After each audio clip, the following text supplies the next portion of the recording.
Strange Wills.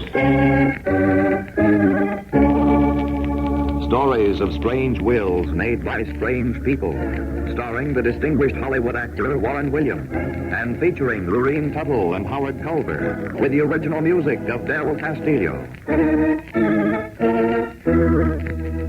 I devise and bequeath to my heirs the 7 deadly pride, envy, hate, jealousy, anger, despair, and greed.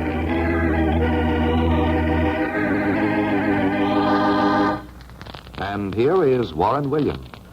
These are the stories of strange wills made by strange people. Men and women who defy and defile every moral law of respectability and decency to satisfy a mad desire, to right an imaginary wrong that burns like a raging fire in their shriveled souls. Strange wills are stories based upon actual wills gathered from courts all over the world. Names, places, and time have been changed so that no reflection can fall on any person or persons living or dead. Only the sin remains.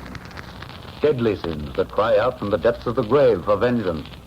You'll presently see what I mean, but first, a word from your announcer.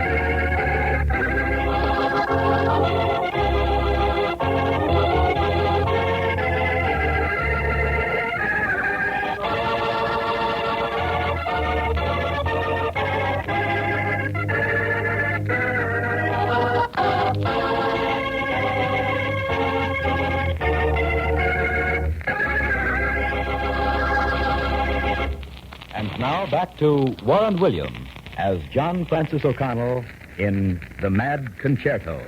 This is the story of a woman who voluntarily became a prisoner of love because of greed. It's not a nice story, quite the contrary. Mad Concerto is the story of a beautiful woman who gave up every feminine and human desire for the power that goes with dollars. 10 million of them. It happened a short while after I'd begun the practice of law in an eastern city on the Atlantic seaboard. I remember I was standing near the window of my office, looking out over the myriad of skyscrapers. Oh, how I craved excitement. How I prayed for one case to pull me away from the small, inconsequential work that is a young lawyer's lot. Perhaps I prayed too hard because...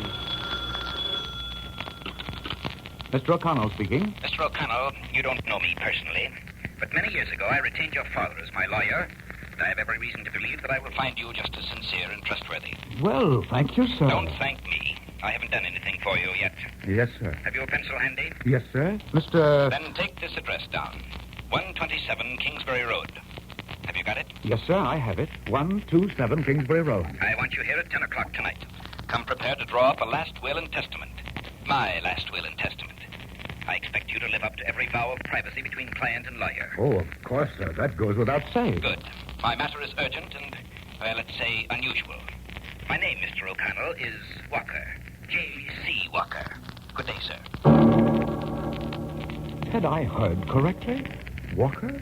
J.C. Walker? No, it couldn't be true. Why, J.C. Walker was one of the richest financiers in America. Retired, he'd lived abroad and had recently come home. Why, my prayer was answered. I was excited. I tried to go back to the ordinary office routine, but the clock on the wall stood still. I'll never forget how long that day lasted.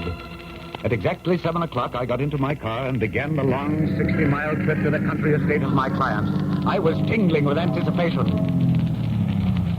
You can't drive in there, mister. Private property. I'm looking for 127 Kingsbury Road, Mr. Walker's residence. What's the name? O'Connell. John Francis O'Connell, attorney at law. Oh, yes, go right in. Mr. Walker is expecting you. Thank you.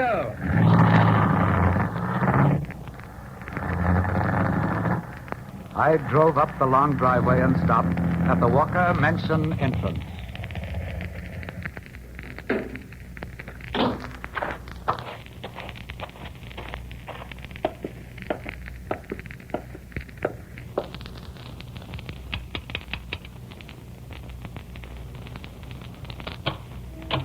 Come in, please, Mr. O'Connell. Mr. Walker is waiting for you. He's in his study on the second floor. Thank you very much. As I entered the door, I stopped. It was like a beautiful dream come true. I mean her, of course. She was sitting at a concert grand piano, completely engrossed in her music. She was exquisite, something out of a picture book. She had a wild, barbarous look, and her blonde hair seemed to keep tempo with the strange, savage music she was playing. As I passed her, she glanced up for just a fleeting moment, and I saw she had brown eyes that seemed to probe deeply into my soul. She held me with a long and tense look, and then I lowered my eyes and followed the servant up the stairs. Who was this strange creature? This most beautiful, most sensuous of women. Even the scent of her exotic perfume reached out like tentacles of doom and encircled me. Unfortunately, I was to learn later. Glad you're here, O'Connell. Sit down over here by my desk and go to work. Thank you, sir. I feel very honored. Don't be. You may yet rue the day I called you.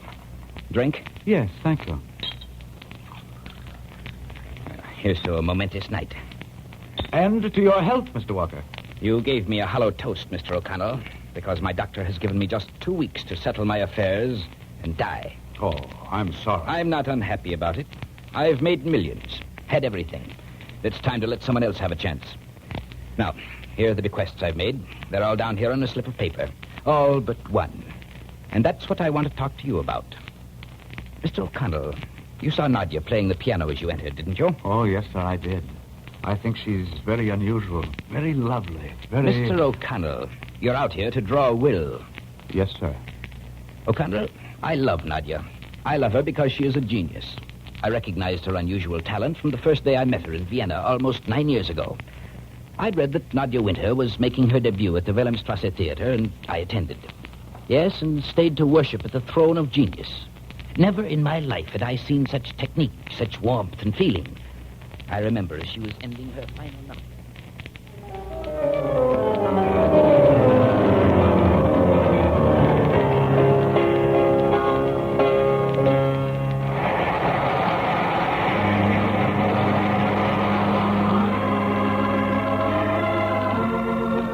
I left the theater before she had taken her final bow and took the liberty of going backstage to make her acquaintance. Yes? My card, Miss Winter. I hope you'll pardon this intrusion, but as a sincere lover of music, I could not refrain from... I'm very thankful for your interest, Mr. Walker. Won't you sit down, please? Yes, thank you. I won't detain you for more than a moment. Perhaps you'll be made happy with what I have to tell you. What? It's simply this. I'm old, retired, rich, and frank. And you might add, interesting, too, Mr. Walker. Be that as it may. I want to tell you that your work tonight has impressed me tremendously. So much so that I want to help finance the completion of your musical studies here in Europe. And later, I will arrange a series of concerts for you throughout the United States. Oh, Mr. Walker. Quite frankly, Miss Winter, I consider you a potential genius, and your talent belongs to all of us. Well, thank you very much, Mr. Walker. I am just a bit confused. All this is so unexpected. Of course, I realize only too well that a professional career in music is long, tedious, and quite expensive as well. There need not be the slightest objection to my offer, Miss Winter. You may rest assured that your private life will remain your own. I will consider your offer in the same frankness in which you have given it, Mr. Walker. Please let me think it over for a day or two. I'm staying at the Tira House. Call me later in the week, and you've been very, very kind. As you can surmise, Nadia finally accepted my offer. I engaged the finest teachers for her, both here and abroad. Through the years, I think she grew to love me. Oh, not me personally, perhaps, but rather that innate sense of security that clings to wealth. Yes, Mr. O'Connell, this is a strange love that has borne strange fruit. I intend to perpetuate it. I want to die knowing that she will never love another man, that her every living breath will be devoted to her music and to my memory. Forgive me, Mr. Walker. I wish to withdraw from the case. Some other attorney... Nonsense, O'Connell. You're just infatuated with Nadia. All men are. It will pass. Nadia will see to that. Nadia has one weakness. She loves power. Needs it in order to successfully concentrate on her career. I honestly think she would sell her soul for power in order to accomplish her goal. This is my only chance to hold her. And I'm going to do just that. even though it's from my grave. The last bequest in my will, Mr. O'Connell, is one to you for $10 million. To me? $10 million? $10 million to be held in trust by you for the use and benefit of Nadja Winter. She is to receive the entire income for the rest of her life, so long as she lives here in this house, alone, and never marries. Mr. Walker, you can't be serious. On the contrary, I was never more serious. This girl has one of two choices: to live in luxury the rest of her life, enough to satisfy her every whim and aspiration, or to fall in love and lose her genius. What she will ultimately do rests in the lap of the gods and in the green-eyed monster of greed. The will of James Carlson Walker was duly signed and executed 3 days later. And none too soon, for true to the doctor's prediction, J.C. Walker did not live beyond the following week. Nadja knew nothing of the trust, so I was instructed by the testator to advise her of the fact the day after the funeral. As I was admitted into the Walker residence, Nadja Winter was again at the piano, and her music more emotional, more savage than ever. She didn't hear me enter, and I stood quietly in the darkened shadows of the room. As the music swelled to a crescendo... Oh! I beg your pardon, Miss Winter.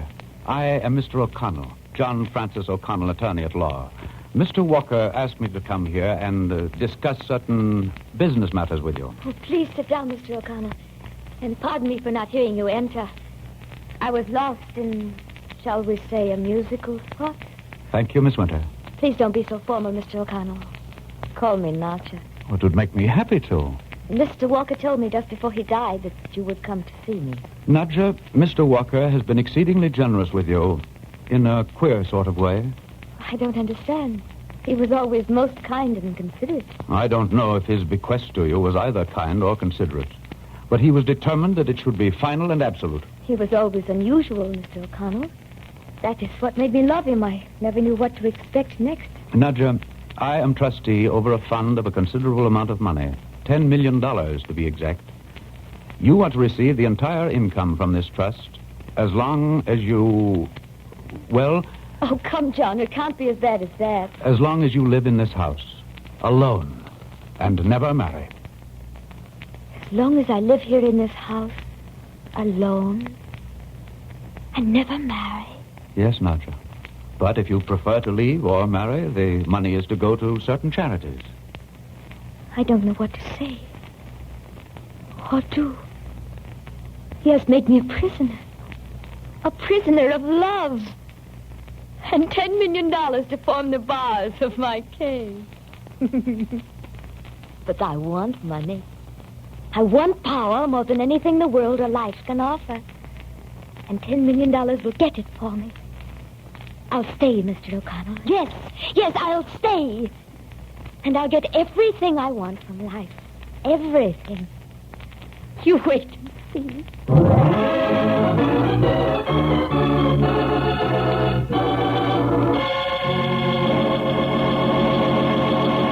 Part 2 of Strange Wills follows in just a moment.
And now back to Mad Concerto and Warren Williams.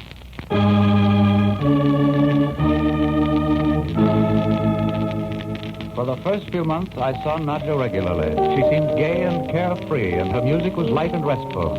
Then, quite suddenly, I noticed a change. The transition was abrupt. There was a distinct violence in her mood, as if a storm was brewing. I decided to have a serious talk with her for more than 1 week. Oh, John, I don't know what I'd have done without you these last 2 years. But why must it be for only 2 years, Nadja? Because that's the way I've taught myself to live. Never to look beyond the horizon. And especially where you're concerned, Mr. Counselor. Nadja, I came over this afternoon to have a serious talk with you. Well, darling, haven't you always found me to be a good listener? Yes, that's the trouble. You listen very dutifully, and very beautifully, too.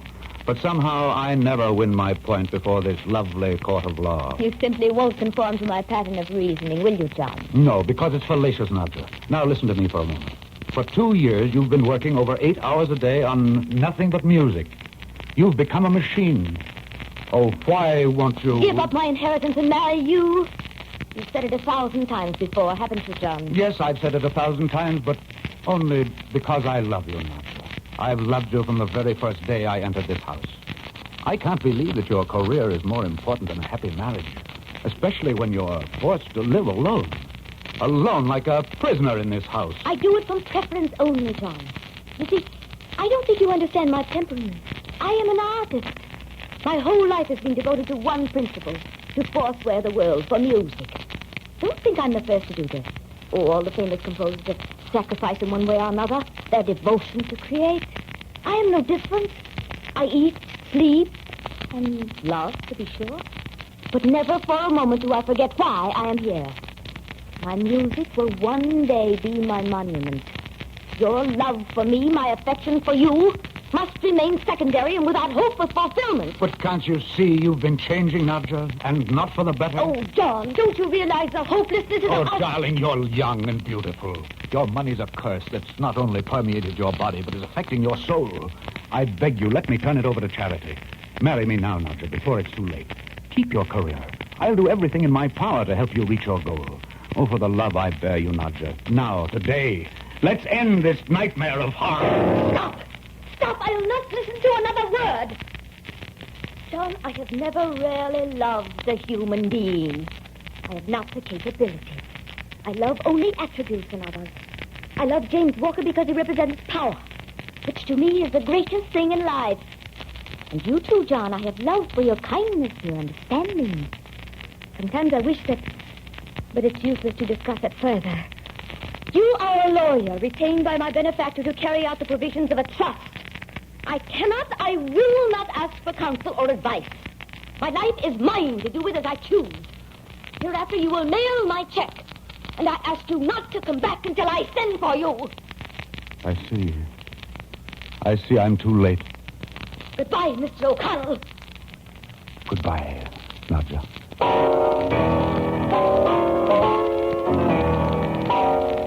The savage way she turned to the piano horrified me. I left with a heavy heart. Yes, Nadja was losing her battle. Her power had been purchased at the price of freedom and sanity. I rode back to town, deeply depressed.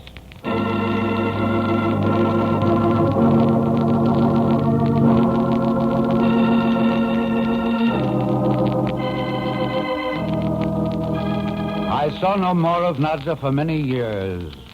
18 to be exact.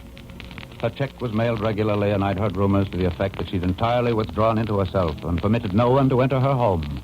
Even tradesmen were required to leave their wares on the steps. Then, early one winter morning, it must have been around 2 o'clock. Huh? Oh. Hello? Mr. O'Connell. Mr. O'Connell. This is Nadja Winter. Do you remember me? Oh, Nadja. You haven't once been out of my thoughts these many years. Come out right away, Mr. O'Connell. I have something of the utmost importance to discuss with you, and I want you to come alone. And please hurry. Please hurry, Mr. O'Connell. I'll be out there as fast as my car can get me there.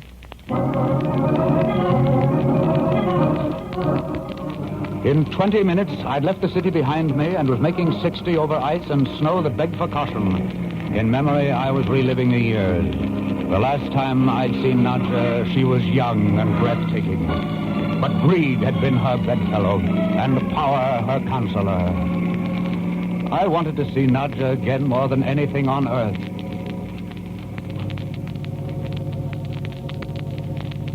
I left my car at the gate and trudged through the snowdrifts to the house. As I approached the once beautiful and ornate mansion, I could hardly believe my eyes. The front porch had crumbled. Even the steps had rotted away, leaving gaping holes in the foundation. The windows were broken, and the holes stuffed with paper. I climbed up and pushed against the door. It responded grudgingly to my touch. Nadja was at the piano, just where she'd been the last time I'd seen her. An old frayed dressing gown partially covered her gaunt, thin body. Her blonde hair, now streaked with silver, ran riot over her shoulders, looking like 1,000 coiled serpents. Suddenly, she turned and looked up at me, and then I saw her eyes. Their soft brown luminousness had turned to stark, cold madness. She held me in her stare much like a cobra holds its prey. The blood left my face. I was terrified by what I saw. Sit down, Mr. O'Connell. Things have changed a bit since you were here last, haven't they? Nadja, I'll call a doctor. You need help. Medical and spiritual help. No, Mr. O'Connell, I don't need help. I sent for you for a very special reason. As you know, years ago, I gave up the world and its pleasures for money and for power. I wanted money because it gave me a chance to create. I wanted power because it would make the world listen to my music. All these years I've created. My music lies here in these boxes. It will live after me because you are going to publish it. Tonight I am giving my last concert. It is my greatest creation of all. I call it Concerto Finale. And you, Mr. O'Connell, shall be the first to hear it. First to hear it.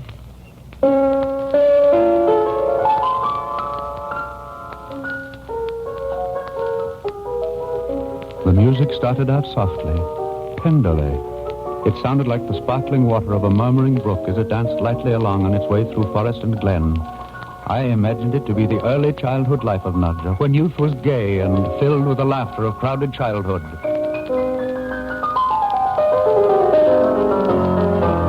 But in the next movement, I noticed a perceptible change. There were flashes of uncontrolled emotion breaking through to disrupt the calm tranquility of the theme.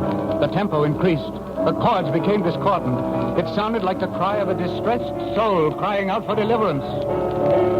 Nadja was looking straight ahead, looking into the darkness and the gloomy shadows of the room. But I knew she was looking far beyond. She was reliving her life.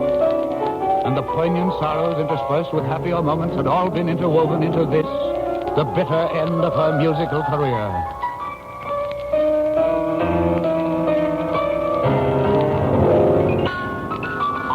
Now she'd entered into the final tragedy of her life. The wild notes shrieked into the room and blended with the moaning of the winter wind. I shuddered. Never had I heard music played like this before. To me, it seemed as if all the diabolical imps from Hades were striking the keys through her fingers. It was the discordant lamentation of the damned. I wiped the perspiration from my forehead in spite of the cold within the room. I must help Nadja and save her music at any cost. Quickly, I formulated a plan. While Nadja was lost in her mad reverie, I'd slip out and phone for medical assistance. I hoped she'd keep playing until I could return. I arose quietly and slipped out of the door and ran down the long snow-covered path to my car. I could still hear Nadja's music as it swept along in its mad theme of abject misery and despair. Just as I was about to enter my car, I heard a dull rumble come from the direction of the house. I looked up. Great soaring fingers of flame were shooting heavenward. The house was on fire. Even as I hurried back, I knew I was too late. Like something out of Dante's Inferno, this house was becoming the funeral pyre of Nadja and her music.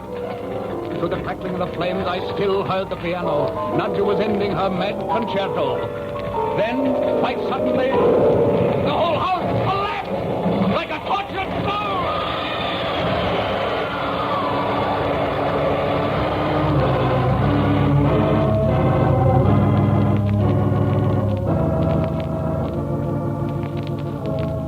so ended the mad concerto. A girl genius, the lust for power, and the green-eyed monster of greed. But the sin did not die with Nadja Winter. It lives on in the hearts of men and women, secret and unconquered.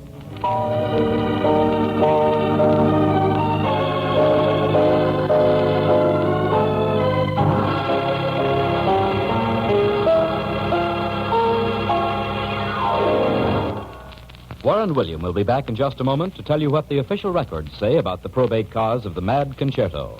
But first, a message from our sponsor.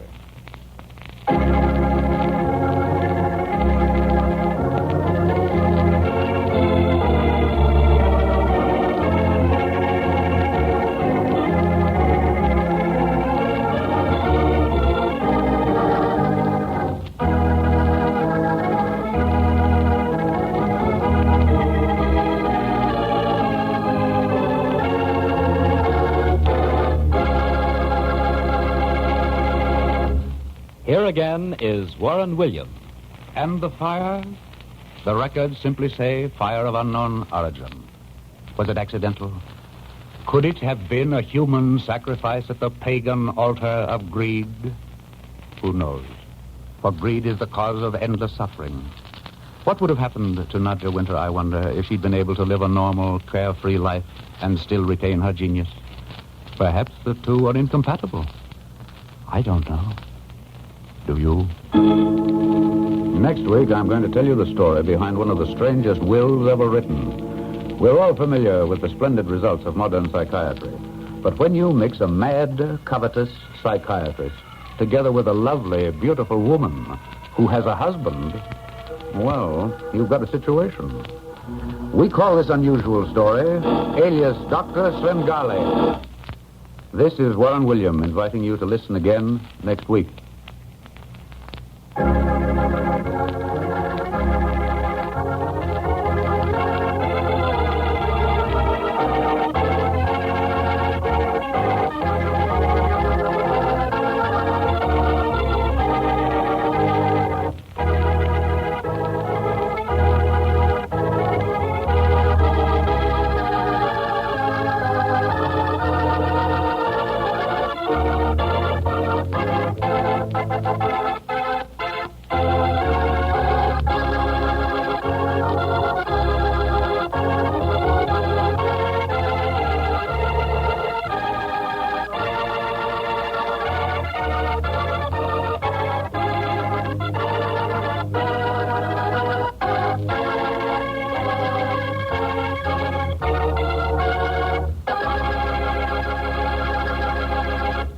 Strange Wills is written by Ken Crippin and directed by Albert Ulrich.